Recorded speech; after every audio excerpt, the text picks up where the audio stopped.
la communauté des Moulin Shlema à l'époque, on peut étudier ce matin avec le Rav Etan Fison sur le sujet du mois d'Iyar, la Omer, etc.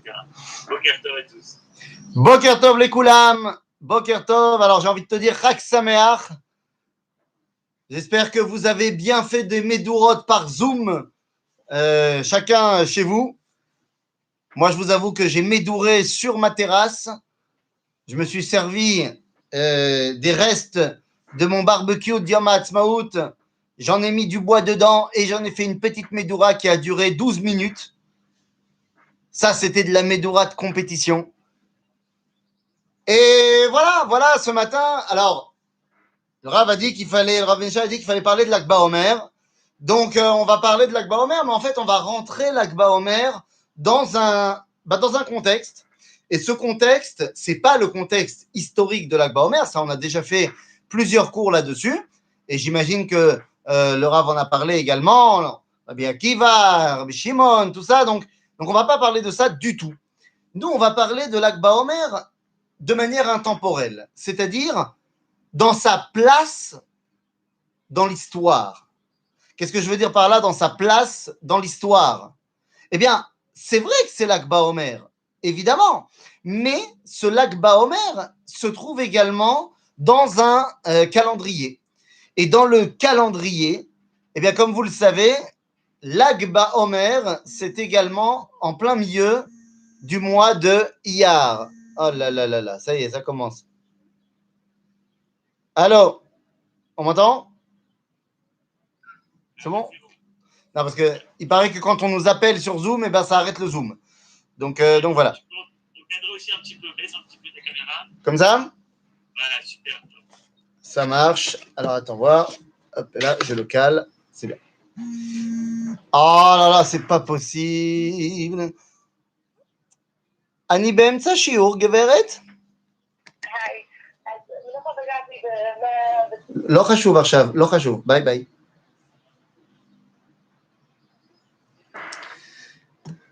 Là, là, là, là, là, là, là, je te jure.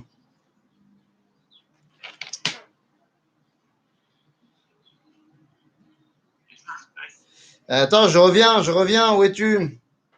Je sais pas, moi je te vois plus, je sais pas si c'est moi le problème ou si c'est toi. Attends, voir, attends. Iné, je reviens, je suis là, je suis revenu. Ah voilà. Je suis revenu. Voilà. Normalement, il n'y aura plus de problème. Donc, tout ça pour dire à Botaï que le mois, l'Akba Omer se trouve dans un mois, à savoir le mois de Iyar. Et ce matin, on va parler un petit peu de ce mois de Iyar. Parce que c'est quand même le mois où il y a le plus de moments particuliers. Si on y réfléchit bien, vous allez me dire, non, c'est pas vrai. Dans le mois de, par exemple, Tishrei, nous avons Rosh Hashanah, nous avons Yom Kippourim et nous avons les 8 jours de Sukkot. Donc, ça fait déjà un mois avec pas mal de fêtes dedans. Oui, Zénachon. Mais si on regarde en termes d'événements séparés, eh bien, le mois de Iyar pèse dans la balance. Puisque dans le mois de Iyar, nous avons tout d'abord Rosh Chodesh Iyar, et on va voir ce qui s'est passé. Nous avons également Yom Ha'atzmaut, nous avons également Pesach Sheni, nous avons également l'Akba Omer, nous avons également Yom Yerushalayim, nous avons également c'est déjà pas mal. C'est déjà pas mal. Donc c'est un mois qui est très particulier. On va essayer de voir quelle est la force particulière du mois de Iyar. Alors, Dorsher et Shumot, c'est-à-dire ceux qui essayent de comprendre un petit peu les idées qu'il y a derrière les mots, eh bien, nous ont expliqué que Iyar, c'était les Raché Tevot, les initiales du mot, de la phrase Ani Hashem Rofecha. Je suis l'Éternel, ton guérisseur. En fait, Ani Hashem Rofecha, c'est les mots qui viennent conclure, et on en avait parlé pendant notre cours sur Yom Ha'atzmaut, ce sont les mots qui viennent conclure la Shiratayam, puisqu'on avait dit que la Shiratayam se termine à Mara, et là-bas, eh bien, on termine l'histoire en disant Ani Hashem Rofecha. Et on avait expliqué dans notre cours qu'il s'agissait là du Shabbat annonciateur de Rosh Chodesh Iyar. Shabbat Mevarchim Iyar. En d'autres termes, Iyar Ani Hashem Rofecha. Mais qu'est-ce que ça veut dire? Il y avait un homme qui s'appelait Rabbi Eliezer Hamawi, qui était un des grands maîtres de Halab, des Chachmei Souria, qui avait dit Iyar, c'est le mois de la réussite du peuple juif. C'est-à-dire, Nissan, c'est le mois de la réussite d'Akadosh Baruch Hu. Bon, vous allez me dire, il n'a pas besoin de mois de réussite. Tous les mois sont sa réussite. Mais Nissan, c'est le moment où Akadosh Baruch Hu dévoile comment il a envie de gérer son monde. Iyar, c'est le mois où la charvite, où la balle est donnée dans le camp des Bnei Israël. À vous de jouer, nous dit Dieu. Et c'est pour ça que... Attendez, je vais juste... Voilà. Parce que la machine à laver, elle fait du bruit. Donc, c'est à ce moment-là que je voudrais lancer notre cours avec un texte du Rav Kook. Un texte du Rav Kook qui est très, très important, qui se trouve dans Enaya. Dans Enaya, donc son commentaire sur la Gemara, sur soit le traité de Shabbat, soit le traité de Brachot, eh bien, dans le Enaya de Shabbat, Bet, nous dit le Rav Kook la chose suivante. Alors, ceux qui sont intéressés, ceux qui ont un Enaya sous les yeux, c'est à la page 185 dans les grands formats de Enaya. Eh bien, nous dit le Rav Kook la chose suivante. Azman, le temps. Yeshlo truna atzmit, vetruna emtsait. Le temps a une dimension propre à lui et une dimension qui dévoile des choses. Truna atzmit mitzad otam haofaot ve'arevachim, haidunim va'inugim shel hazman hahu be'atzmo. C'est-à-dire qu'il y a une force intrinsèque au temps et au moment où les choses se passent. Ve'emtsait, היא מצד אותו התוכן שזה הזמן המכשיר ומכין למדרגה יותר עליונה ומלאה מזו שהיא בעצמו מוכשר לזה, בנקודה העתידית בחוגו המיוחד לו. C'est-à-dire que le temps a une force au moment T, mais il a également une force pour dévoiler ce qui va arriver. Je vous explique en français, parce que ça c'est du cookiste. Avraham Avinu nous dit le Midrash qui va faire Pessah. Yitzhak Avinu pareil, qui va demander qu'on lui donne Shtei Gdaei Izim parce que c'était le 15 Nissan. Lot fera des matzot à ses anges qui arrivent chez lui parce que c'était le 15 Nissan. Et on se pose la question, mais attendez, je ne comprends pas, on n'est pas encore rentré en Égypte, comment tu peux fêter la sortie d'Égypte? Ça veut dire que le 15 Nissan est en soi un moment de libération. Et ça, c'est vrai depuis que Dieu il a créé le 15 Nissan. Mais, eh bien, il porte en lui également la force qu'un jour, dans l'histoire, le 15 Nissan devienne Pessah. D'accord? Donc, il en va de même pour toutes les dates et donc pour tous les mois. C'est pour ça que le Rav Kook continue et dit Bachodashim metoar adavar betiur achodesh hamale ve'achaser. Cette dimension de temps intrinsèque et de temps en potentiel, eh bien, c'est ce qu'on retrouve dans les mois pleins et les mois incomplets. Vous savez que les mois, ils peuvent être soit de 29 jours, soit de 30 jours. Eh bien, nous dit le Rav Kook, c'est ce qu'on retrouve. Oto HaChodesh, ce mois de Iyar, dont on va parler ce matin. Oto HaChodesh, Amamtsia et Ben HaOfaot Yetziat Mitzraim, Leofaat Matan Torah, dit ce mois incroyable de Chodesh Iyar, il se trouve entre la sortie d'Égypte et entre le dévoilement de Dieu au Mont Sinaï. Donc il dit ce mois-là qui est au milieu de ces deux moments incroyables, Mitzad Yichuso El Agodel, Shebeola Moadim, Yesh Lo Toar Shel Mamtsia. C'est-à-dire qu'on pourrait penser que ce mois de Iyar n'est qu'un mois de transition. Il va entre Pessah et Shavuot. On avait besoin d'un mois pour faire le lien entre les deux, on a le lien. Et que donc, il n'est pas un mois important en tant que tel. Aval, on peut le voir également autrement. On peut le voir également comme étant, et ça j'imagine que vous en avez déjà parlé, nous on en a déjà parlé dans des cours précédents, c'est le mois qui est le seul à être complètement le mois de Sfirat HaOmer. C'est-à-dire que c'est un mois qui en fait nous fait comprendre que chaque moment dans ce mois a une importance. Et en fait, eh bien, on va se rendre compte que ce mois de Iyar, est-ce qu'il était plein ou est-ce qu'il était chasser? D'habitude, le mois de Iyar est chasser. Mais on va nous raconter, le Rav Kook nous explique, par un calcul tout simplement de psukim, que le mois de Iyar, lors de la sortie d'Égypte, n'était pas chasser, il était plein. Il faisait 30 jours. Et qu'est-ce que cela veut dire?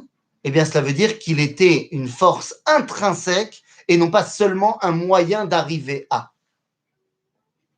En d'autres termes, le mois de Iyar, tel qu'il est, tout simplement vécu pour la première fois en tant que Iyar dans le peuple juif, eh bien, il a une force intrinsèque. Quelle est cette force? Alors, peut-être que vous le savez, peut-être que c'est quelque chose que vous connaissez.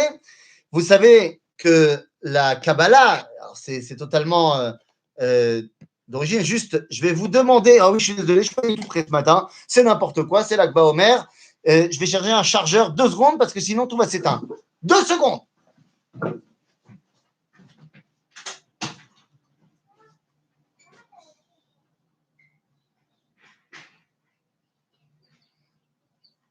Et j'en profite, petit stage d'information, de publicité. Juste après, donc, il y a le cours du Rav Danishai en hébreu, qui parlera de la Korver, qui nous parlera de la sortie de Rabbi Shimon de la caverne, selon le Rav Kook. Cet après-midi, on a cours avec le Rav Ackerman. Cours avec le Rav Ackerman cet après-midi à 6h, sur aussi le sujet de la Korver. Et ce soir, cours sur la Tfila avec le Rav Elkaï. On voit que le Rav Fison c'est bon. est de retour. Alors moi, je vous le dis, moi j'en ai marre de ces cours en Zoom. C'est quand même plus facile quand on est en face des gens, on ne peut pas se charger.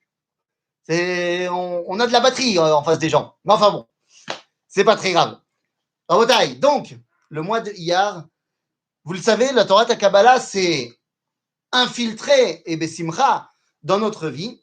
Et donc, je ne sais pas si vous avez ça dans vos Sidurim, mais dans mon Sidour, par exemple, lorsque je fais, par exemple, le Moussaf de Rosh Chodesh, et qu'on fait la bracha Baruch Ata Hashem, Ken, Veraché Chodashim, Mekadesh Israël Veraché Chodashim, eh bien, j'ai une petite astérix qui me renvoie à un tableau. Et là, ça nous vient de la Kabbalah, qui nous dit qu'il y a en fait un verset de la Torah, du Tanakh, qui correspond à chaque mois. Et en fait, c'est quoi ce verset qui correspond à chaque mois?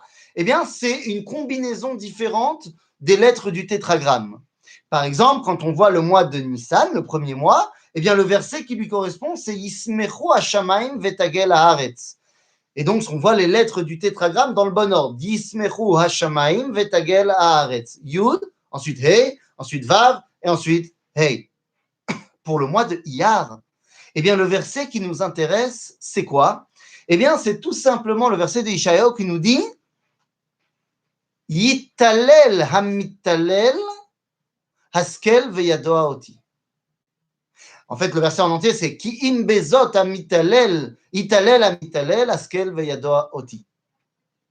En d'autres termes, il semblerait que le mois de Iyar, je vais traduire le verset, c'est Ki im bezot, avec cela, yitalel hamitalel, dira le Hallel, celui qui dit le Hallel, seulement celui qui réfléchit et me connaît. C'est ça la force du mois de Iyar. Mais qu'est-ce que cela veut dire? Eh bien, ça veut dire une chose très importante. Vous savez, lorsqu'on sort d'Égypte, Akadosh Baruch Hu va utiliser les termes de délivrance. Vous les connaissez, on en a parlé à Pessah, Ve'otseti, Ve'itzalti, Ve'ga'alti, Ve'lakarti. Mais il y en a un cinquième, Ve'veti etrem. Seulement, pour arriver à ce cinquième, eh bien, on nous dit quelque chose. Il y a un verset entre les deux. Pour arriver à Ve'veti el admatrem, eh bien, on nous dit Vidatem ki ani Hashem. Et vous devrez savoir que je suis l'Éternel qui vous a fait sortir d'Égypte. J'ai envie de te poser la question, on doit savoir que Dieu nous a sortis d'Égypte. C'est facile. Tu n'as qu'à ouvrir les yeux, tu vois les 10 plaies, tu sais bien que c'est Dieu. Et donc, évidemment que savoir que Dieu nous a sortis d'Égypte à Pessah, ça n'a rien d'extraordinaire. Savoir que Dieu nous sort d'exil alors qu'il n'y a pas de diplé, qu'il n'y a pas d'ouverture de la mer Rouge, ça c'est un autre travail. Et c'est pour ça que pour arriver à Vidatem, qui nous fait arriver à Veti etrem el haaretz, qui nous fait arriver à je vous ramènerai en terre d'Israël, eh bien pour arriver à cela, il faut qu'Aniré, semble-t-il, Haskel veyadoa oti. Il faut être un tout petit peu avec cette réflexion pour connaître Dieu.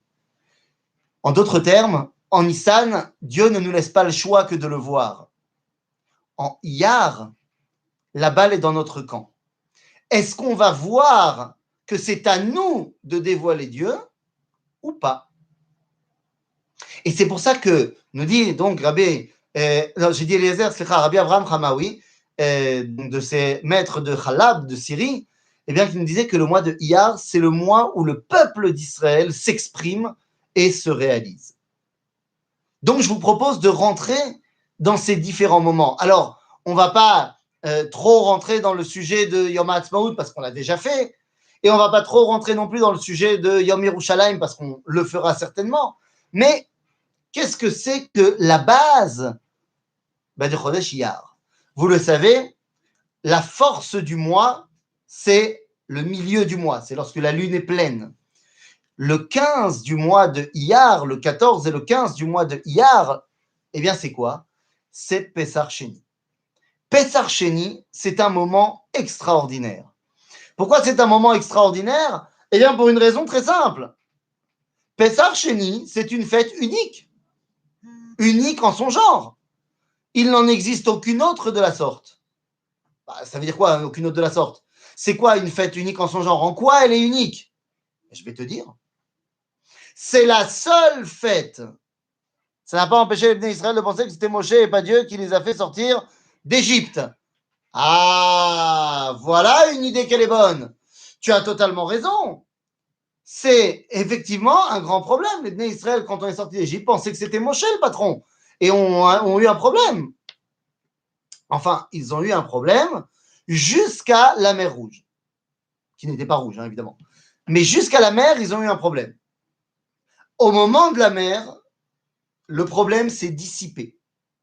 T'inquiète pas, il est revenu après. Mais il s'est dissipé. Pourquoi il s'est dissipé? Eh bien, pour une raison très simple. Lorsque la mer s'ouvre, ils voient, comme on l'a vu dans le cours sur Matzmaout, ils voient le dévoilement de Dieu. Et donc, ils disent « Ze Eli ve'andeu ». C'est pour ça que lorsqu'on va chanter, eh bien, on va dire juste avant que « Vaya'aminu ba'Hashem ou Moshe avdo ». Qu'est-ce que cela veut dire? « Vaya'aminu ba'Hashem ou Moshe e'eminu she'urak avdo ». C'est-à-dire qu'ils ont eu foi en Dieu et ils ont compris que Moshe n'était que le serviteur de Dieu. Certes, malheureusement, après, quand il n'y a plus ce dévoilement aussi évident de la mer, eh bien, Moshe, c'est pas de sa faute, mais il reprend toute la place. Zénachon. Et finalement, il va falloir attendre jusqu'à la mort de Moshe pour que finalement les Bnei Israël retrouvent leur lien avec Dieu. Zénachon, c'est caché. Mais grâce à Dieu, nous n'avons plus de Moshe Rabbeinu. Je dis grâce à Dieu, pourquoi? On espère tous qu'il va revenir. Nishmat Moshe doit revenir, Nachon. Mais elle reviendra lorsqu'on sera prêt. Prêt à quoi? Eh bien, prêt à avoir Moshe et ne plus avoir les travers des Bnei Israël. Aujourd'hui, quand tu vois j'ai envie de te dire, le rapport, le lien qui est tissé envers certains rabbins, qu'on les prend pour, voilà, j'ai pas envie de dire quoi, on se dit c'est peut-être pas une mauvaise idée qu'il n'y ait pas de Moshe Rabbeinu. Parce que je ne suis pas certain qu'on serait capable de trouver qu'il n'est que Avdo. Donc, Baruch Hashem que, par exemple, à la communauté de Emunah Shlema, vous avez un Talmid Racham énorme qui est à votre tête et qui est suffisamment grand pour faire en sorte que les gens de la communauté ne le voient pas comme étant un suppléant de Dieu, mais comme étant celui qui essaye d'enseigner la voie d'Akadosh Baruch Hu. Et ça, c'est la grandeur des rabbins qui sont les vrais grands rabbins, qui ne sont pas mis sur des piédestals, mais justement qui sont les grands maîtres de notre génération, qui, tout en nous enseignant une Torah extraordinaire, ne nous enlève pas notre place, notre rôle à jouer. Et ça, c'est fondamental. Ça, c'est fondamental. Moi, je sais que j'ai la chance donc de côtoyer le Rav Benishai, mais le Rav Cherkis également, surtout, qui a toujours comme enseignement de dire à ses élèves, mais à toi de voir. C'est à chaque fois que je vais lui poser une question, je ne parle pas d'une question de halakha, mais une question de manière générale sur la vie, il me dira toujours d'abord, avant de me dire ce qu'il en pense, il me dit, Ma'ata Choshev. Qu'est-ce que toi t'en penses? C'est-à-dire qu'il ne faut pas annuler le Ben Israël. Le Ben Israël, c'est à lui que la Torah a été donnée, pas seulement au rabbin. Donc, effectivement, avec Moshe, c'était compliqué. Mais aujourd'hui, Baruch Hashem, on a des rabbins qui font très bien le boulot. Donc, tout ça pour dire que lorsqu'on est sorti d'Égypte, bah, c'était facile de savoir. Le mois de Iyar, je disais, Pesach Sheni est une fête unique en son genre. Pourquoi unique en son genre? Eh bien, parce que c'est la seule fête qui est. Alors, il n'empêche pas l'autre. Il peut avoir des grands rabbins pour l'enseignement, mais pas seulement. Bien sûr, mais bien sûr, c'est ce que je suis en train de dire. Les grands rabbins, ils ne sont pas seulement là pour être grands pour l'enseignement, ils sont là également pour nous donner une direction dans la vie. Mais il y a une différence entre celui qui te dit quoi faire et celui qui t'aiguille quoi faire. Ce n'est pas la même chose. Il y a celui qui te dit, en fait, qui te mâche le travail, et voilà, et celui qui, comme nous dit Johan, qui nous fait grandir. C'est toute la différence, Rabotai. Donc, tout ça pour dire, Rabotai, que le mois de Iyar, je ne vais pas y arriver, hein, mais le mois de Iyar et ce Pesach Sheni est très particulier parce que c'est la seule fête qui est Deoraita, qui a été donnée par Dieu, mais qui est insufflée par les Bnei Israël. Ben oui. Qu'est-ce que c'est que cette histoire de Pesach Sheni? Eh bien, c'est très simple. On arrive à la 2e année de la sortie d'Égypte. Moshe nous dit, il faut faire Pesach. Jusque-là, pas de problème. Et tout d'un coup, arrivent des gens qui viennent voir Moshe et qui lui disent, Slicha, on a un problème. Anachnu tmeim le nefesh adam. Alors, il y a plusieurs sources qui divergent. Je veux savoir qui sont ces gens-là. Est-ce que ce sont les gens qui portaient le tombeau de Yosef? Est-ce que c'était Michel et Tzafan, les cousins de Nadav et Avihu, qui venaient de sortir Nadav et Avihu de l'inauguration du Mishkan? L'homme est chané. On a des hommes qui viennent voir Moshe et qui disent, on ne peut pas faire Pessah, on est Tmeim. Que faire? Ben oui, c'est une vraie question. Ils viennent de s'occuper d'un mort. Donc, ils sont tmeim, ils sont impurs. Ils ne peuvent donc pas faire le Korban Pessah. Mais attendez, est-ce qu'ils ont fait une avéra? Non. Est-ce que c'est de leur faute s'ils sont impurs? Et au contraire, c'est une mitzvah ce qu'ils ont fait. Donc, eh bien donc, comment aurait dû réagir Moshe s'il avait été un rabbin actuel? Eh bien, Moshe aurait dit, écoutez, Be'ezrat Hashem, Anus Rachamana Patre, tu ne peux pas, ben c'est pas grave, Be'ezrat Hashem, l'année prochaine, tu feras un Pessah, la folie. C'est comme tous les rabbins cette année. Il y avait le corona avec tous les problèmes, on n'a pas pu prier Béminyan comme il faut à Pessah, nanana. Ben, tous les rabbins communautaires ont dit Be'ezrat Hashem, l'année prochaine, on fera un Leil HaSeder communautaire de malades et on s'invitera tous et ça sera génial. Bon, ben, Moshe, il aurait dû leur dire, oh Botaï, l'honora, vous ne pouvez pas faire Pessah cette année, Bezrat Hashem l'année prochaine. Est-ce qu'on a déjà entendu un rabbin qui dit, vous ne pouvez pas faire Sukkot, Arbat Aminim, il n'y a pas? Ben écoutez, pas de problème. Qu'est-ce que vous faites dans un mois? Hein, Cheshvan? Sukkot Sheni, qu'est-ce que t'en penses? Absolument pas. Dans la Torah, on voit que ces gens viennent voir Moshe et Moshe ne sait pas quoi faire. Il ne leur dit pas, écoutez, l'année prochaine. Il dit, vous savez quoi, c'est un vrai problème. Je vais demander au patron. Et lorsqu'il va demander au patron, eh ben Dieu va nous donner les lois de Pessah Sheni. La question, c'est pourquoi ces gens sont tellement en stress? Ben, ils ne feront pas Pessah, l'honora. Eh bien, tout simplement parce qu'ils comprennent que s'ils ne font pas Pessah, ils arriveront à la case Mahamad Har Sinaï, la case Shavuot, sans être passés par la case Pessah. Pessah, c'est la libération nationale. Mahamad Har Sinaï, c'est le dévoilement de Dieu au peuple. Eh bien, les gens comprennent très bien qu'il ne peut pas y avoir de don de la Torah sans passer par la case nation. Il ne peut pas y avoir de Shavuot sans Pessah. Il ne peut pas y avoir de dévoilement du Créateur à un peuple juif si ce peuple juif n'est pas au préalable une identité libre.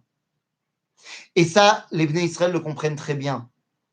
Et c'est pour ça qu'ils vont instaurer d'eux-mêmes la force de Pessah Sheni. C'est eux qui vont se lancer dans cette histoire-là. C'est eux qui vont dire on ne peut pas arriver de Nissan à Sivan sans passer par le mois de Iyar. Ceux qui vont donner la force au mois de Iyar, c'est les Bnei Israël. C'est eux qui vont lancer la première trouvaille. Et comme on avait dit à Yom HaAtzmaut, c'est également eux qui avaient ressenti dans ce Shabbat Mevarim Rosh Chodesh que c'était là que tout commençait. Pessah Sheni, c'est la seule fête qui est marquée dans la Torah, de Horaïta, mais qui vient des profondeurs de la volonté du peuple juif. Maintenant, si on regarde 2 secondes de plus près, qu'est-ce que c'est que ce Pessah Sheni? C'est quoi? C'est halachot? Eh bien, c'est tout celui qui n'aurait pas pu faire Pessah Rishon, mais pour 2 raisons. Nous dit la Torah, ou parce qu'il est tamé, ou parce qu'il est bederech rechoka. Tamé, dans le langage, on va dire plus tard rabbinique, c'est que yeshlo averot, yeshlo tum'at achataim. Derech rechoka, c'est galout. T'es pas ça, le plus loin par excellence, c'est quand tu n'es pas en Israël, tu es bagalout. Donc quand tu es bagalout ou quand tu es malé chataim, tu ne peux pas amener ton korban. Aval nous dit le pasouk. Aval im taorhu ou bederech lo haya, c'est-à-dire s'il n'est plus en exil et qu'il est taor, c'est-à-dire qu'il ne fait pas de faute, comment on pourrait appeler quelqu'un qui est pas en exil et qui est sans faute? On appelle ça un religieux qui habite en Israël. Nous dit la Torah, s'il y a quelqu'un comme ça, vechadal mila asot at Pesach, mais c'est-à-dire que ce personnage-là, qui est en Israël et qui est religieux, refuse de s'attacher à la libération nationale d'Israël, ce qui est Pesach, venirreta anefeshaim et amea. C'est-à-dire, imaginez-vous un cas purement théorique, quelqu'un qui se comporterait selon le Shulchan Aruch, qui habiterait en Israël et qui refuserait de s'attacher au fait de libération nationale d'Israël. Bon, je sais bien que c'est quelque chose de purement théorique, qui ne peut pas arriver, mais si jamais ça devait arriver, eh bien, la Torah nous dit « Venirreta nefeshaim et amea ». Donc, heureusement que c'est purement théorique. Quoi qu'il en soit, lorsqu'on va un petit peu plus loin dans cette réflexion-là, eh bien, on se rend compte qu'en fait, Pessah Sheni n'est que le point de départ de ce qui va amener les différentes fêtes, les différents moments de réussite du mois de Iyar. Alors évidemment, Yom HaAtzmaut, on en a parlé, reparlé et reparlé. Beseder Gamour. Mais il y a un truc qu'on n'a pas dit sur Yom HaAtzmaut. Il y a un truc qu'on n'a pas dit sur Yom HaAtzmaut qui est fondamental. Vous savez, il y avait un grand maître du judaïsme il y a 250 ans qui s'appelait Rabbi Shneor Zalman de Leadi, plus connu sous son nom, le Admour Hazaken, ou alors le Baal HaTanya, ou alors le premier fondateur de la chassidoute de Chabad, de Lubavitch. Eh bien, le premier rabbi de Lubavitch nous écrit quelque chose de fondamental dans l'Ikouté Torah. Vous savez, il n'a pas écrit que le Tanya, il a écrit également l'Ikouté Torah. Et là-bas, donc dans l'Ikouté Torah, il a écrit d'autres livres également, mais là-bas, dans l'Ikouté Torah, il explique quelque chose de fondamental. Il dit que, vous savez qu'il y a une halakha. C'est vrai, il ne dit pas dans l'Écoute Torah, il dit dans Shulchan Aruch Harav. Il a écrit un Shulchan Aruch, le Admor Hazaken, qu'il appelle Shulchan Aruch Harav. Et il explique là-bas, à propos de la halakha qui nous dit que 30 jours avant Pessah, il faut commencer à étudier les lois de Pessah. Il nous dit le Admor Hazaken que cette loi-là, c'est quoi sa base dans la pnimiut, dans l'intériorité de la Torah? C'est qu'en fait, 30 jours avant la fête, c'est là que se dévoile l'essence de la fête. Et donc, il explique que l'essence de Pessah, c'est Purim, et il a toute une explication magnifique là-dessus. Mais le chidouche du Admor Hazaken, c'est qu'il dit que ce n'est pas vrai seulement pour Pessah, mais c'est vrai pour chaque fête. Chaque fête voit l'essence de sa fête 30 jours avant. Tom, il a fait méode. Il a fait méode. Donc vous avez compris que l'essence de Pessah Sheni, c'était Pessah Rishon. Tout ça, vous avez compris. Mais vous voyez où je veux en venir? Non? Toujours pas? Bon, évidemment que l'Admor Hazaken ne savait pas à quoi il s'exposait en écrivant cela. D'autant plus quand on sait quel est le rapport des Chabadnikim à Yom HaAtzmaut. Ben oui, évidemment. Merci Mélanie. L'essence de Shavuot, l'essence de Mahamad Har Sinai de Matan Torah, c'est 30 jours avant donc. C'est-à-dire, c'est Yom HaAtzmaut. L'essence du moment où on peut avoir une véritable Torah et un dévoilement de Dieu, c'est lorsque Am Israël est libre. En d'autres termes, le 5 du mois de Iyar, eh bien, c'est tout simplement l'essence, la base, le point de départ d'un véritable rattachement à Dieu, d'un véritable dévoilement de Dieu. Comment ça s'est dévoilé dans l'histoire? Médinat Israël. Médinat Israël est l'essence, la base du moment où Dieu pourra se dévoiler à nous. En d'autres termes, eh bien, c'est une autre réussite du peuple juif. Si Pessah Sheni est le moment où Am Israël a montré qu'il voulait volontairement s'attacher à la destinée du peuple juif, Yom HaAtzmaut est le moment où Am Israël a montré, même s'il n'en est pas conscient, même s'il n'est pas toujours conscient, qu'en fait, c'est quoi Yom HaAtzmaut? C'est un appel à un dévoilement de Dieu. Vous savez, il y a quelque chose auquel j'ai réfléchi ce matin en préparant le chargeur que je n'ai pas bien préparé, en préparant l'ordinateur que j'ai mal mis en place. Mais Kitsour, je me suis dit, mais c'est incroyable. Vous savez, dans certains milieux où on n'est pas très fan de Ben Gurion, de Yom HaAtzmaut, tout ça, on dit, c'est quoi le grand grief qu'ils ont contre les Tzionim? Dans le monde, on va dire, orthodoxe, qu'est-ce qu'on reproche? Non, pas orthodoxe, parce que nous sommes tout autant orthodoxes qu'eux, mais dans ce qu'on va appeler Haredi en Israël, ce qui est aussi une mauvaise appellation, parce que nous sommes tout autant Haredim qu'eux. Je vous rappelle que Haredi veut dire Hared Ledvar Hashem. C'est-à-dire que nous aussi, nous avons une crainte totale de ce que dit Akadosh Baruch Hu. Je me rappelle, il y avait eu une interview qui avait été donnée il y a 2 ans, je crois, ou je ne me rappelle plus exactement, sur Kalita, où avait été interviewé un représentant du monde laïque francophone, un représentant du monde haredi francophone, et un représentant du monde sioniste francophone.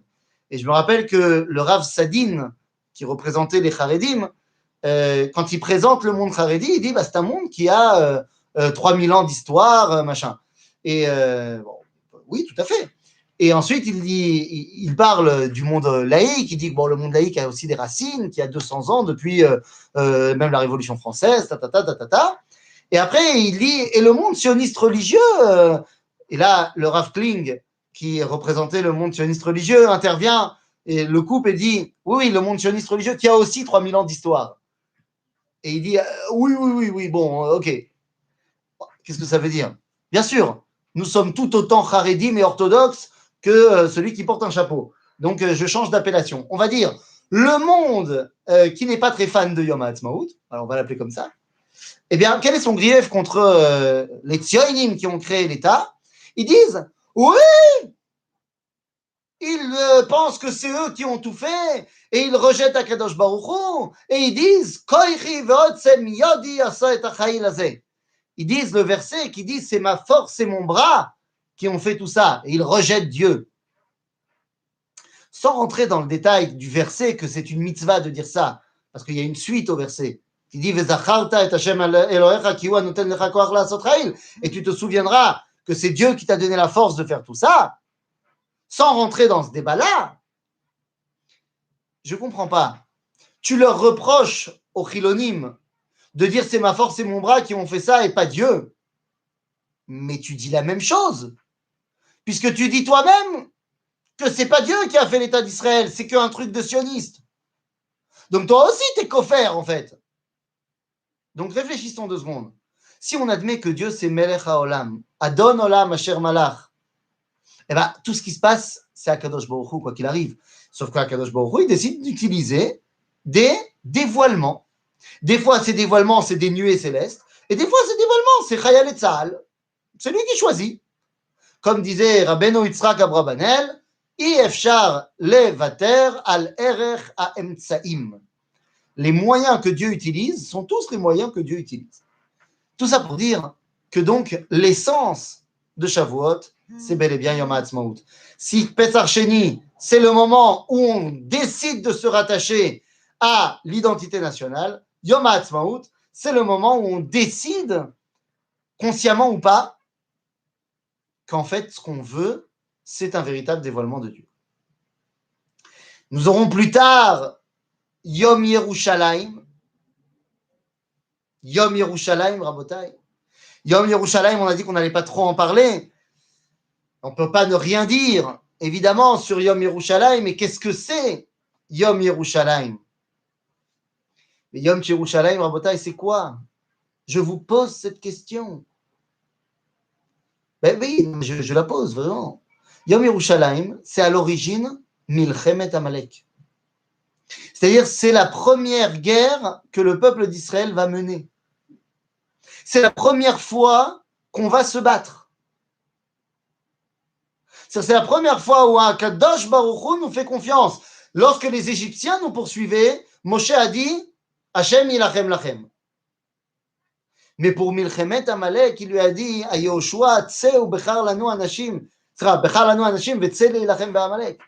C'est-à-dire que ça y est, Yom Yerushalayim, c'est l'essence du moment où Am Israël, eh bien, agit dans les faits, concrètement, pour se réaliser. Entre Yom HaAtzmaut et Yom Yerushalayim, eh bien, nous avons notre journée incroyable. Notre journée incroyable de l'Ak BaOmer. Et je n'ai pas besoin de faire le rappel des événements historiques, car vous les connaissez. L'Ak BaOmer, la période du Homer, c'est le moment où les élèves de Rabbi Akiva et les centaines de milliers d'autres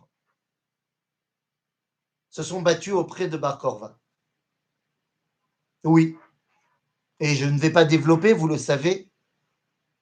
Les élèves de Rabbi Akiva ne sont absolument pas morts d'un rhume, ni d'un espèce de Covid.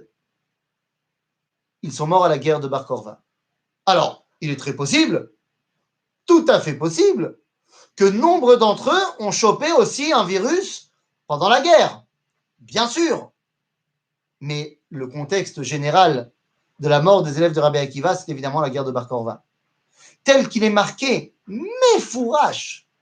Mais ça veut dire Mefourash, c'est-à-dire noir sur blanc en lettres je sais pas, de 2 mètres.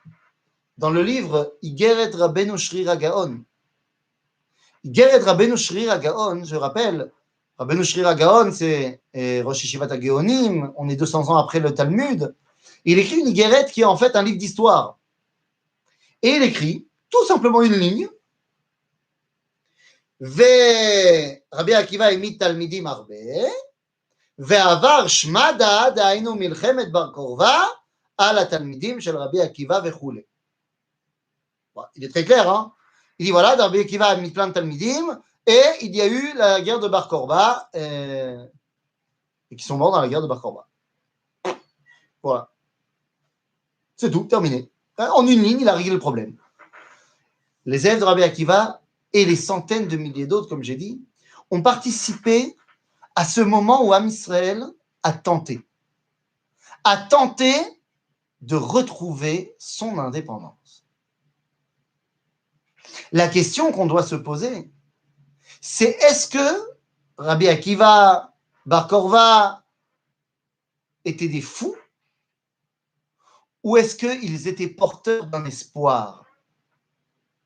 Alors, sans rentrer dans tout simplement de la géopolitique historique, est-ce qu'on avait des chances dans cette guerre de Bar Korva? Non et oui. C'est-à-dire qu'on n'avait aucune chance dans la façon dont, sur le papier, vous savez, on fait la feuille de match. Sur la feuille de match, on n'avait aucune chance. Dans les faits, on aurait pu avoir une chance, et dans les faits, on a failli avoir une chance. C'est-à-dire que sur la feuille de match, l'Empire romain d'Adrien est au top de sa puissance. Nous, on n'est pas grand-chose. On n'a aucune chance. Dans les faits, on aurait pu avoir une chance si la révolte qui avait eu lieu, quelque chose comme, attendez, je te fais un calcul vite fait, 15 ans auparavant, car il y a eu une révolte 15 ans avant la révolte de Bar Korva, qui s'appelle la révolte des communautés de diaspora, des communautés d'Alexandrie, de Libye, de Chypre, tout ça, machin. Toutes ces communautés juives là-bas se sont révoltées contre l'Empire romain, et ça a été très difficile pour l'Empire romain de mater ces révoltes-là. Si on s'était mis d'accord entre Israël et là-bas, et qu'on avait coordonné les attaques au même moment, beaucoup d'historiens pensent que les Romains n'auraient pas pu repousser cette révolte-là. Malheureusement, vous connaissez les Juifs, on ne s'est pas mis d'accord. Ça me fait penser, alors on a dit qu'on ne parlerait pas trop de Jérusalem, mais vous savez, en 1948, on a failli avoir Jérusalem. Ben oui. Comment? Ben tout simplement parce qu'en 1948, il y a eu 3 attaques sur la vieille ville de Jérusalem pour la libérer. Mais le problème, c'est qu'elles étaient faites soit par la Haganah, soit par le Hetzel, soit par le Lehi. Et qu'ils étaient trop préoccupés à ne pas s'aimer pour se réunir et coordonner une attaque qui aurait battu la légion jordanienne là-bas. Malasot. Vous connaissez les Juifs, non? Résultat des courses, donc on aurait pu avoir une chance contre les Romains. Et je dis, on a failli avoir une chance parce que dans les faits, ben le fait que les Romains aient été obligés d'envoyer entre 12 et 14 légions pour mater la révolte de Bar Korva montre ben, qu'on a failli réussir. Au final, on a failli réussir. Finalement, on a été submergé, mais on a failli gagner.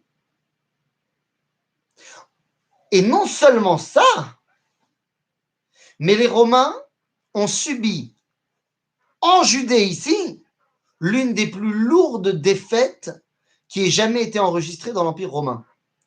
Ils ont eu des défaites, l'Empire romain, mais jamais une légion n'avait été décimée en entier en une journée. Une légion, c'est près de 20 000 hommes, hein, attention. Hein. La 22e légion a été complètement décimée en une journée par les hommes de Bar Korva. Et lorsqu'on lit Diocasius, l'historien romain, qui nous rapporte les faits, eh bien, il dit que ça s'est passé à une journée de printemps assez chaude, une journée de printemps que les Juifs ont décidé, les années suivantes, de commémorer en jour de fête. Tiens donc. Il va même plus loin, en disant que c'est une commémoration où les Juifs commémorent la guerre. C'est pourquoi, d'ailleurs, eh bien, il y aura des décrets qui seront faits contre eux à ce niveau-là. Une journée où les Juifs commémorent la guerre. Je croyais pourtant que l'Akba Omer, c'était Rabbi Shimon, c'était la Kabbalah, c'était tout ça. Oui, ça l'est devenu. Mais l'Akba Omer, c'est quoi son minag le plus ancien? Vous le savez. C'est de tirer à l'arc. Parce qu'on commémorait la victoire contre la 22e Légion qui s'est passée le jour de l'Akba Omer. L'Akba Omer aurait pu être donc le point de référence de la Géoula contre les Romains. Malheureusement, ça n'a pas réussi. Mais ce qui a réussi, c'est que l'Akba Omer est devenu le symbole de la journée où on a essayé, où on n'a pas perdu espoir. Vous savez, lorsque le sionisme moderne s'est créé, il avait besoin de mythos, de mythes fondateurs, de héros vers qui se retourner. Malheureusement, pendant 2000 ans d'exil, le juif n'était plus vraiment un héros combattant. Il fallait donc se trouver des héros combattants. D'ailleurs, entre parenthèses, les juifs se sont inventés des héros combattants. Vous les connaissez? Vous ne connaissez pas les héros combattants inventés par le peuple juif? Mais si! Ils s'appellent Superman, Batman, Spider-Man, Captain America. Bon, lui, il est moins juif que les autres. Mais ils ont tous été inventés par des juifs. Tous les dessinateurs qui ont inventé ces icônes du combattant, c'était des juifs. Qui, en plein milieu de la Deuxième Guerre mondiale, avaient besoin de s'inventer des héros. Bien, les amis, nous avons également inventé nos héros à nous. Bien évidemment. J'entendais une conférence hier donnée par Ariel Assaf, qui a été également enregistrée par l'Ilmod.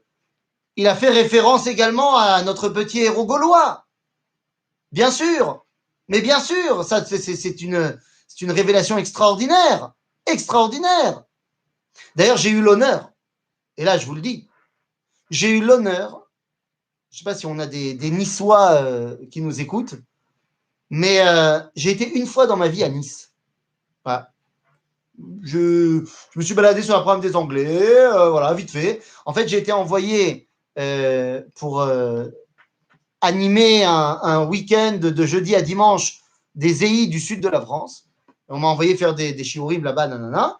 Et donc, dimanche après-midi, on m'a ramené à Nice. Mon hôtel était à Nice parce que je prenais l'avion de Nice le lendemain pour retourner en Israël. Vous savez, les avions, on dit Zatzal pour les avions ou on ne dit pas Zatzal? On dit Refoua Shlema. Je ne sais pas encore. Mais en tout cas, j'étais donc à Nice pour la soirée. J'ai demandé aux gens est-ce qu'il y avait un restaurant caché quelque part. Et on m'a donné une adresse du Bet Rabad avec un restaurant pizzeria qui s'appelle le Shem Shamaim. Bon, moi, je dis pourquoi pas, j'y vais. Je me commande une pizza. Jusque-là, rien d'extraordinaire.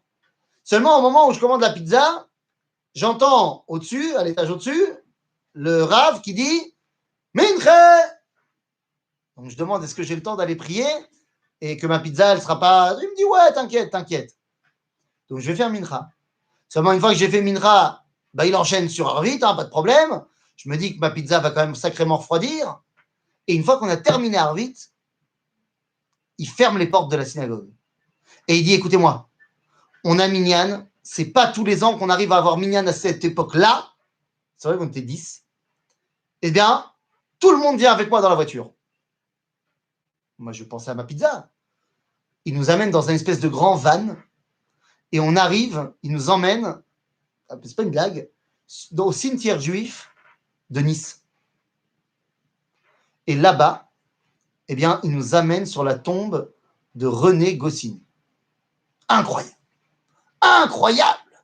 La tombe de René Goscinny, c'était son Yortzeit, c'était sa Iloula ce soir-là. Et donc, il a dit, on a Minyan, on va aller faire la Iloula de René Goscinny.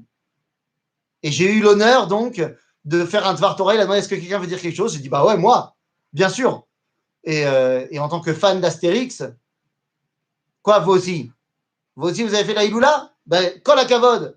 Et donc, j'ai pu faire un Dvar Torah et j'ai amené là-bas la corrélation entre Astérix, Bar Korva et l'idéal de la grandeur juive. Bekitsour, on a toujours voulu s'inventer des héros.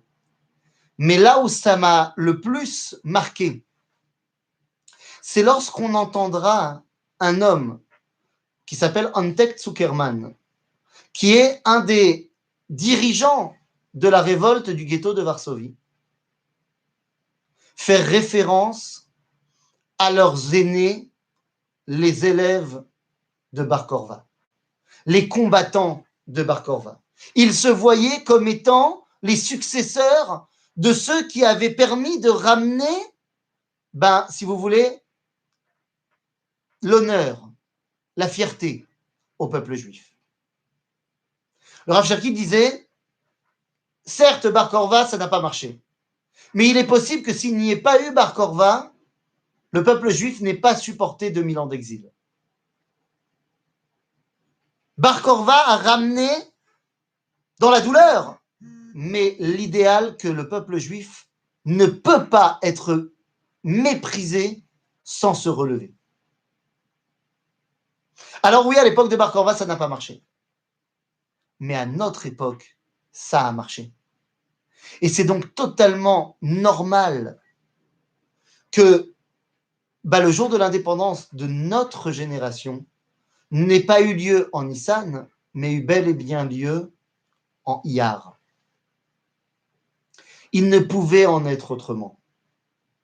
Il ne pouvait en être autrement, car Iyar, c'était le mois de la réussite du peuple juif. Je voudrais simplement terminer en rappelant une petite chose évidente. Alors ça, c'est mon petit côté ashkénaze, hein. Vous m'en voudrez pas, mais on n'a pas arrêté de parler de Iloulot ces derniers temps. On a parlé évidemment de l'Iloula de Rabbi Meir à Pessar Sheni. On a parlé, évidemment, on va en reparler de la Iloula, et le Rabbi Nishai veut vous en parler en hébreu, de la Iloula de Rabbi Shimon aujourd'hui, évidemment. Mais je voudrais rappeler tout de même qu'aujourd'hui, c'est également la Iloula d'un autre grand monsieur du judaïsme. Je ne le mets pas au niveau de Rabbi Shimon Bar Yochai, bien sûr que non, Zetana Vezé Acharon, il n'y a pas de comparaison possible, bien sûr, mais c'est quand même aujourd'hui la Iloula de Rabbi Moshe Isserles, le Réma. Vous savez, celui qui est inscrit en dessous du Shulchan Aruch à chaque fois, le Shulchan Aruch Ashkenaz, si on veut. Le Réma, sa Iloula, c'est aujourd'hui. Eh bien, le Réma va nous dire quelque chose de fantastique. Bon, il dit plein de choses, mais il dit quelque chose de fantastique. Quand il explique la bracha de Asher Yatzar, il dit qu'il faut terminer donc Baruch Ata Hashem, Rofeh Chol Basar, ou Mafli la Asot. Nous dit le Réma, Mazé Mafli la Asot, que Dieu il est extraordinaire, il fait des choses de ouf. C'est quoi les choses de ouf? Nous dit le Réma, Kosher Davar Gashmi, Bedavar Ruchani. Le truc fou, c'est qu'il réussit à réunir Davar Gashmi dans ce monde à quelque chose d'au-delà. Alors, dans le contexte de la bracha, il s'agit de l'âme dans le corps, bien évidemment.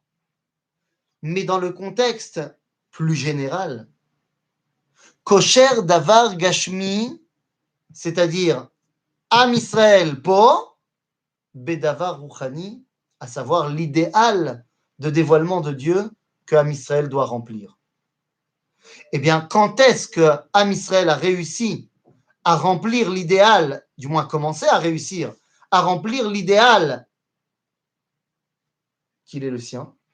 Eh bien, c'est lorsque le mois de Iyar est devenu non seulement plus le mois en potentiel du dévoilement de Dieu, mais le mois où on a commencé à dévoiler Dieu.